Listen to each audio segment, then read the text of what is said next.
Fine. All right, hey everybody, how you doing today? This is Robert from Redneck Reviews, and today I get to spend time with my lovely wife. Her name is Rebecca Lawrence. Hey, Beck. Hi.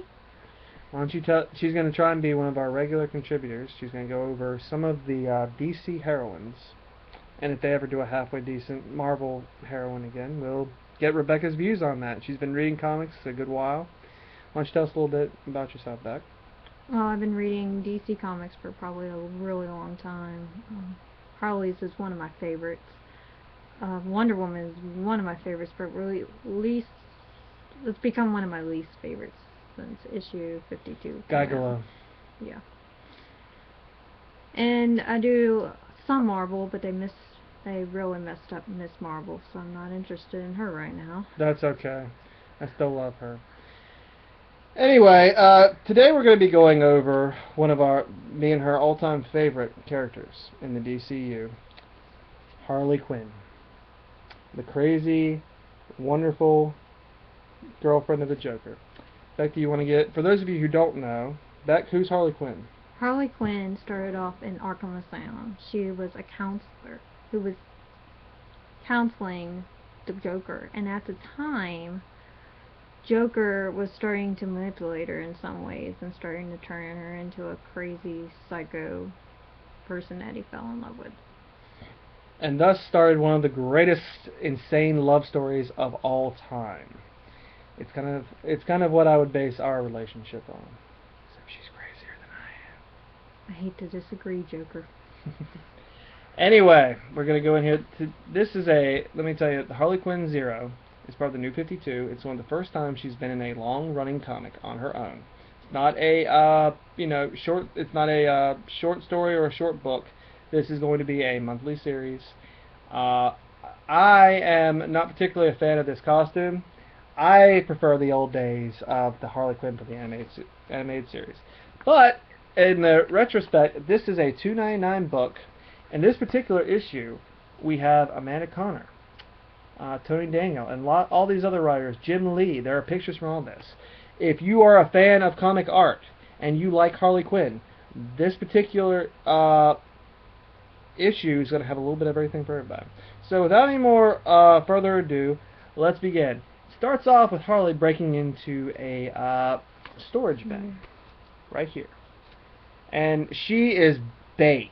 I guess she did doing some drugs or drinking or whatnot. She gets so drunk, as a matter of fact. She believes that the stuffed animals in this toy thing are talking to her. She even calls the beaver has a name and it's talking back to her. She gets so baked, she starts looking through this box of comic books, and she says, "Wouldn't it be great if I had my own comic book?"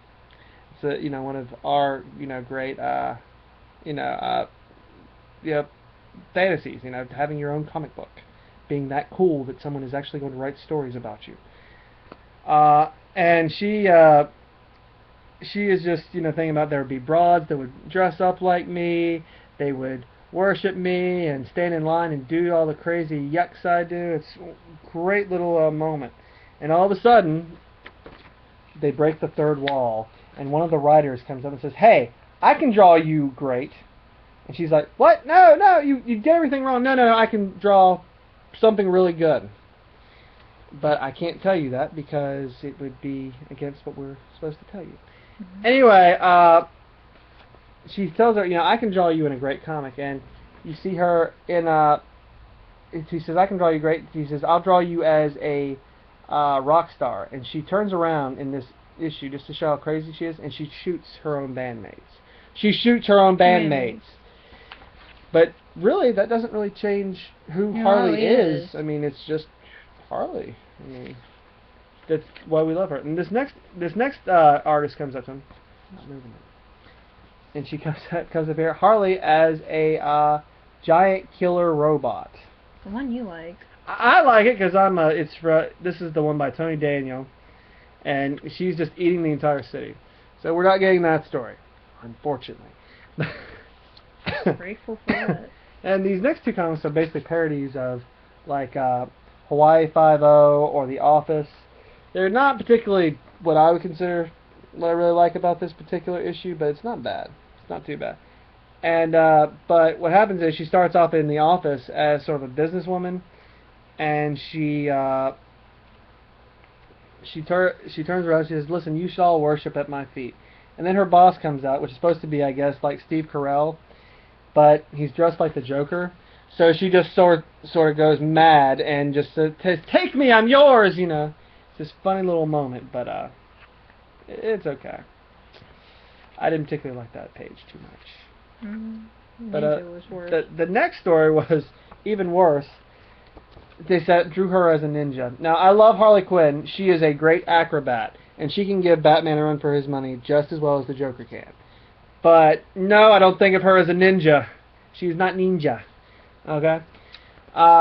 This is also the one I like the most, the best drawn right here, is the Batman and Jim Lee one. What did you think of that one, Pat?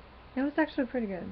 Kind of reminded me of the Arkham days when they were in Yeah, oh yeah, the sort of the darker days and before the New 52. yeah. Yeah.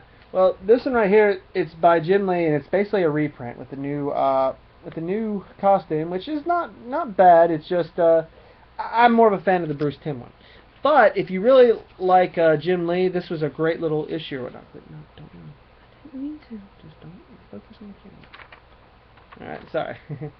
And this one right here, they make a funny little joke where it's the bullet she's shooting is one half of Jim Lee's salary, and Batman in this issue right here gets hit by it, and he makes this funny joke. You know, Bruce Timm would never have treated me like this. And Bruce Timm's the one that actually helped create Harley Quinn. And speaking of Bruce Timm, this next page has him on, has his particular art on the character from the old Batman animated series days, which is right here.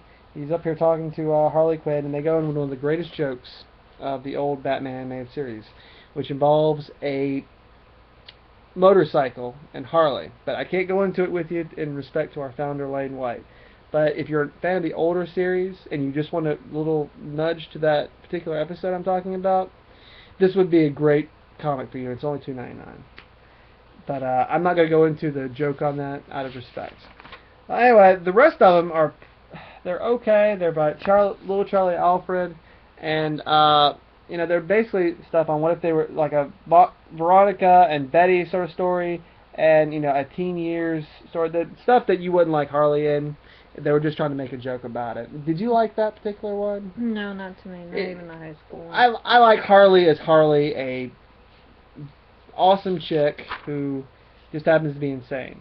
This one they did a little nudge to the Teen Titans Go sort of era, and there's a big advertisement there. But they're really 10-page stories. You can get a couple stories out of this, and they're okay. They're just her going nuts and beating everyone, and she's mad because there's no blood in the comic. I mean, she's still bloodthirsty. So anyone who thought she wasn't, she is. This is one with her and Harley Quinzel as running from the cops, and that's a great nudge for Beck to what was it, Beck? Oh, Gotham City Sirens. That's right. Okay. Now it was basically this Catwoman, Harley Quinn, Poison Ivy all team up on a team, and we're going to take Gotham by storm. And then Joker tries to take them down. And then the Joker split them up. We were all sad about it, but the book was going down, but it's just a great little nudge there. This one has,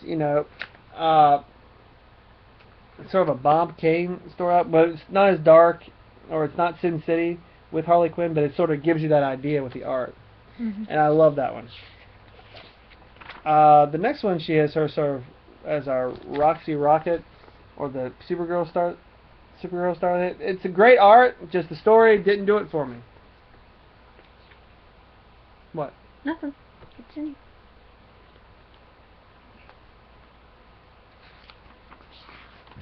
I'm going to make you do another take.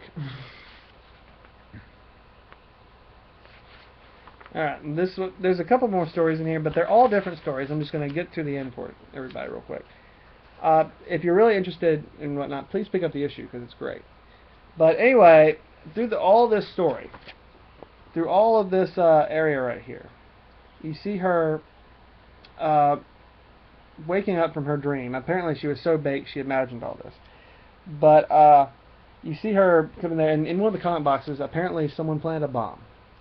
and she is just wicking out because all the stuff that she found in there all just is gone, and she was wishing she could just have that comic book or whatnot, and she didn't have a place to stay for the night. So, right when she's down, right when she's been kicked to the curb, what happens? She comes up, and the guy from the from apparently a social worker comes up and tells her, "Hey, are you Harley Quinn?" "Yeah, on good days." "Why? Who's asking?" He says, "I'm a lawyer for Arkham State, and someone in Arkham has left you a sizable estate, a building in Old Gotham." She says, "If you'll come by and take care of the necessary paperwork, we'll have this to you in no time." And she tells us, this is going to be fun. So we know we're going to get another story right here. We know that Harley Quinn is going to be back. So I didn't think it was a bad story altogether.